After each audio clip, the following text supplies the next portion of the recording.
I'm standing here in the chapel of Our Lady of Sunday, who appeared in 1873 to Auguste Arnaud. The pastor of the parish is buried in this chapel. I mentioned in an earlier video that Our Lady had appeared to Auguste on June 8, 1873, asking him why he had abandoned Sundays. There was a procession going in a nearby town, and she said to him, if you and your family go to that procession, you will be happy, because he was working in his vineyard on a Sunday and ignoring the Lord's Day and Trinity Sunday. Just had an opportunity to celebrate the procession, the Rosary procession last night in Lourdes, and it was a joyous occasion. People were praying and singing, lifting up their candles, feeling close to Our Lady in that holy place. And if we would recognize the Sundays and acknowledge the presence of the Lord and how the Lord should be the center of our life, we too will find that joy and that happiness. Auguste followed the request of Our Lady, placed a cross in the field, a wooden cross, and then she had said, if you do what I ask of you, a month later she'll come back. She will thank him. And he was convinced of that. Now it's interesting, after the apparitions began, he went to confession for the first time since his youth.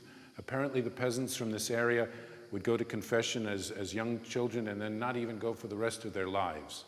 But he began a process of confession. He ended up dying at the age of 93, a fervent Catholic. So these apparitions had an effect on his life, and we saw at his tomb thanksgiving offerings for his intercession. Also thanksgiving offerings to Our Lady for all that she did. But the example of his life became one that people could ask for his intercession, and favors were granted. So on that morning of July 8th, he went out into the field at 4 o'clock in the morning to work.